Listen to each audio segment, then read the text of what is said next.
سلام عرض ادب. اینجا آموزش شلوار راحتی رو داریم برای آقایون که ما نیاز به 1 متر پارچه داریم و به عرض همون 1.5 که پارچه های الان 1.5 هستش عرضش.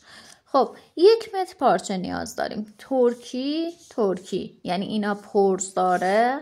خب اینو پارچه رو به 2 قسمت تقسیم میکنیم و تا میکنیم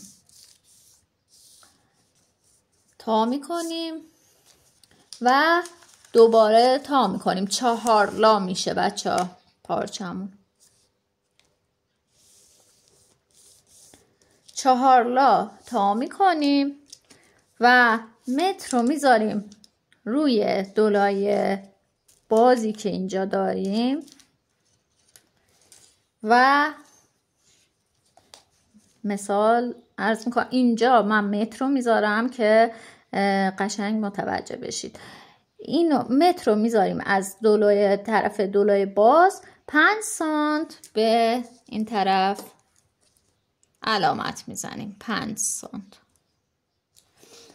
و 40 سانت 35 سانت یعنی 5 سانتش برای جای کش هستش. 5 سانت جای کش و 35 سانت به پایین. خب این جای کشمون خب سرخود هستش برای پیژامه ها. جای کشمون سرخود هستش. خب اینم 35 سانت پایین. بچه من از اول کلن 40 سانت میام، جای کش رو هم مد نظر قرار میدم راحت تر هستش. خب 35 سانت با جای کش میایم پایین، جای کش جدا 5 سانت و خب حالا 5 سانت که از اینجا علامت زده بودیم، دولای باز این علامت زده بودیم، اینو زاویه قائمه تشکیل میدیم. خب اینو هلال میکنیم بچه 5 سانت کافیه. خب اینو علامت میزنیم. حالا موج از اینجا میایم و حالا 22 بستگی به اندازه دلخواه شما داره که چقدر 18 تا 22 سانت. خب بعد اینو وصل میکنیم به این صاف. خب نکته‌ای که هست از اینجا برش میزنیم فعلا، بس 40 سانت پایین 5 سانت اینور و این هلالیه شلوار رو وصل میکنیم. این هلالیه فوق شلوارمون. خب اینو کنار میذاریم بچه. اینو کنار نمیذاریم ما اینجا، این میخواد بشه مرغکمون. یعنی تو بازار وقتی که پیژامه میخرید خب پشت و جلو هم نداره این پیژامه و این از فوقش اینو که علامت زدیم صاف، اینم برش میزنیم. خب تا اینجای کار بچه اینی که گفتم دور نمیندازیم،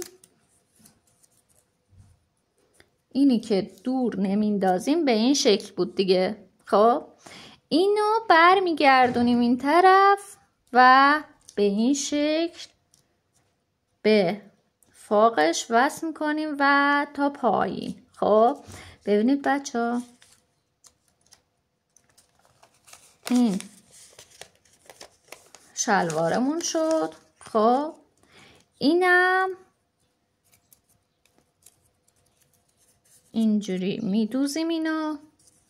این ببین یکیش دولای بسته هستش، یکیش دولای باز هستش. اینم از اینجا میدوزیم به بالا و مثل این میشه. خب مثل این میشه و اینو وصل میکنیم به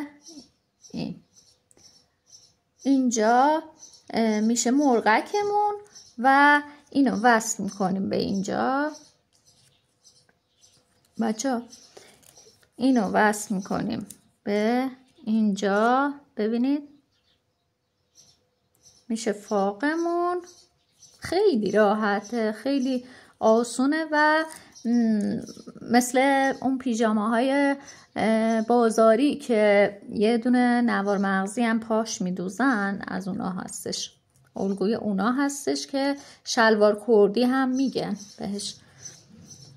و اینم به این وصل میکنیم و فاقها رو میدوزیم. ببینید بعد اینکه وصل کردیم به این صورت مثلا انجام شد، اینو میذاریم روی هم، اینو فاقها رو میدوزیم. خب بعد فاقها رو که دوختیم اینجا، بعد اینو اینجوری میکنیم، اینا که دوخته شدن به هم. بعد شروع میکنیم به دوخت داخل پا و پای شلوار رو پاکدوزی میکنیم و میدوزیم و کش میذاریم بالای این، کش میذاریم. به این صورت شلوارمون آماده هستش. امیدوارم که از این آموزش خوشتون اومده باشه. موفق باشید.